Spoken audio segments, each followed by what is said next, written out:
L'Évangile n'est pas un message sectaire. L'Évangile n'est pas un message sectaire. L'Évangile chrétien est authentique et centré sur Jésus-Christ et sa mission pour notre salut. L'Évangile invite chaque homme à une foi personnelle et une communion directe avec Jésus le Christ, sans adhésion exclusive à une organisation ou à un système doctrinal. Cela contraste avec les sectes qui souvent s'appuient sur des doctrines tronquées ou sur l'autorité exclusive de leur leader ou bien encore à une adhésion rigide à leur groupe ou assemblée. Les sectes imposent généralement une soumission à un chef humain ou à un groupe particulier, prétendant avoir une interprétation exclusive de la parole, ce qui va à l'encontre de la doctrine biblique où Jésus-Christ est le seul médiateur entre Dieu et les hommes. Le danger, c'est que beaucoup de personnes qui ont été appelées pour édifier les saints, c'est-à-dire enseigner dans la vérité, par orgueil transforment leur rôle d'édificateur en celui de rôle de médiateur exclusif, sous-entendu que le Saint-Esprit agit et parle uniquement au travers d'eux pour agir. De plus, l'Évangile apporte un message d'inclusion, d'amour et de transformation personnelle sans distinction ethnique ou sociale, ce qui est contraire à l'exclusion caractéristique des sectes. La parole nous enseigne qu'en Jésus-Christ, il n'y a plus de différence, car l'Évangile a pour but de transformer tous les hommes à l'image du caractère de Christ. L'Évangile ne produit ni l'intolérance ni le fanatisme. Autrement dit, l'Évangile authentique est un message de grâce, de liberté en Christ et de vérité révélée, différent des revendications sectaires qui s'appuient sur des systèmes fermés et des leaders humains. Ici, je ne dis pas qu'un leader charismatique humain est forcément un leader sectaire. Il ne faut pas tout mélanger et confondre. L'Évangile est un message de liberté et d'amour et non de sectarisme. Dans notre monde où de nombreuses voix cherchent à diviser et à exclure, il est nécessaire de rappeler que le message de Jésus-Christ est un message d'ouverture, de liberté et de grâce. L'Évangile véritable ne cherche pas à enfermer l'homme dans une organisation ou une doctrine rigide. Ce n'est pas un système fermé qui impose la soumission à un groupe humain ou à un leader charismatique. L'Évangile est un appel à une relation personnelle, intime avec Jésus le Christ, le Fils de Dieu, notre Sauveur. Ici, je ne parle pas de l'autorité qui doit être respectée dans l'Église. L'anarchie n'a pas sa place dans l'Église. Il faut avoir la sagesse d'obéir à un pasteur ou à un prêtre, tout en ayant la lucidité de comprendre si ce pasteur ou ce prêtre n'est pas devenu un gourou. Dans les sectes, on rencontre souvent une autorité exclusive, une fermeture d'esprit, un enfermement dans des règles strictes et un esprit excluant toute initiative venant d'un membre. Mais l'évangile de Jésus est tout autre. Il est la bonne nouvelle de la liberté, physique, mentale et spirituelle. Selon Jean 8, verset 36, si le Fils nous a franchis, nous sommes réellement libres. Donc la question qu'on peut se poser, c'est de se demander, dans mon assemblée, est-ce que je suis réellement affranchi par l'Évangile? Notre liberté ne vient pas de notre appartenance à un groupe, mais de la grâce de Dieu qui nous sauve par la foi. Jésus n'a jamais appelé à la division ni à la restriction, mais à l'amour. Jésus a ouvert ses bras à tous, les riches, les pauvres, les pécheurs, les étrangers. Son message franchit les barrières sociales et culturelles.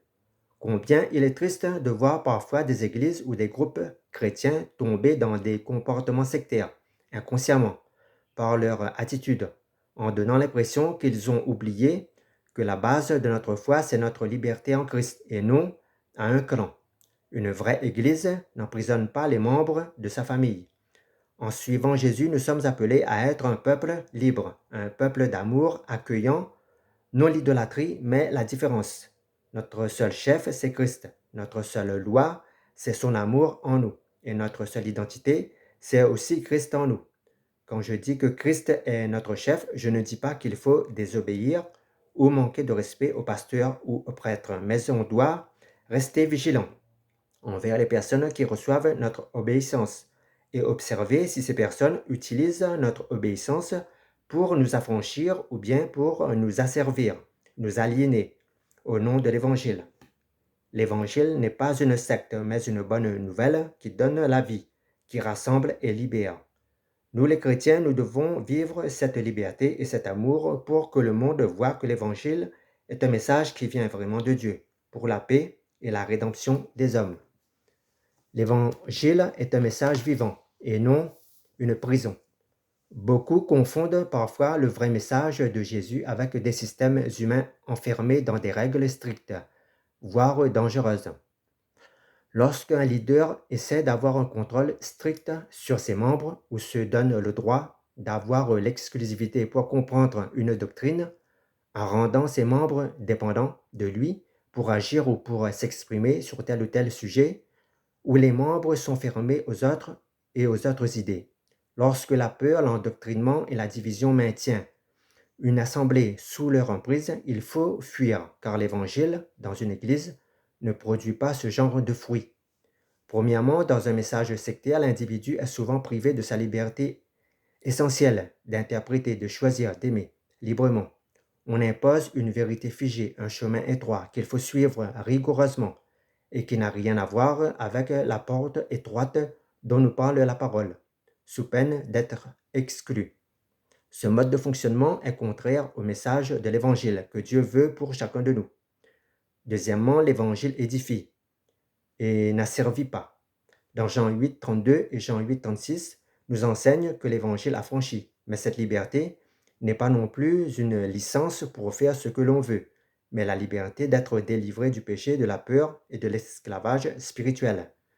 L'Évangile n'est pas un message qui impose une foi, mais il propose une foi choisie, qui accueille la grâce et la vérité de Dieu dans le cœur. Troisièmement, l'Évangile n'est pas seulement un message de liberté, c'est avant tout un message d'amour. Jésus a passé son ministère à briser les barrières. Il a guéri les malades, mangé avec les exclus, parlé avec les pécheurs, étendu la main aux étrangers. Jésus nous enseigne que la grâce de Dieu dépasse toutes nos divisions humaines, contrairement à un message sectaire, déguisé en évangile. L'évangile ne divise pas, mais rassemble.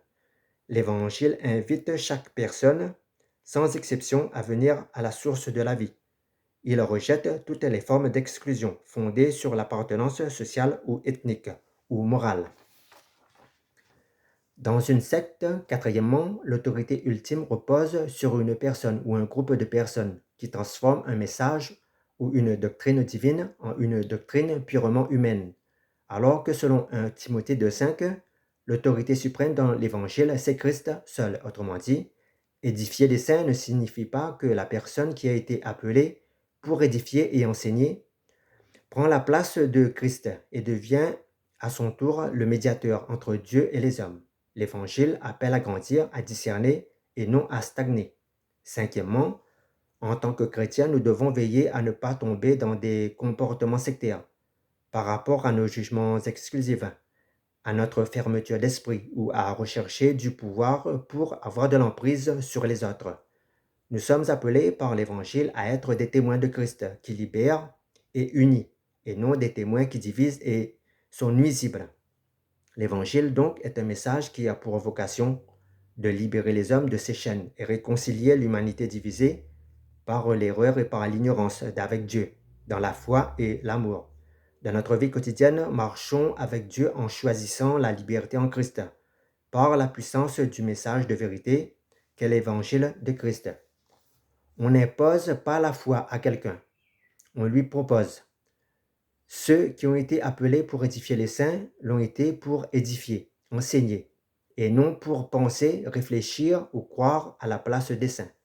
La foi est un cadeau, une grâce, un trésor qu'on propose, et non un cadeau qu'on impose. L'acte de croire est personnel, c'est une décision de foi, et non une décision imposée par une personne extérieure.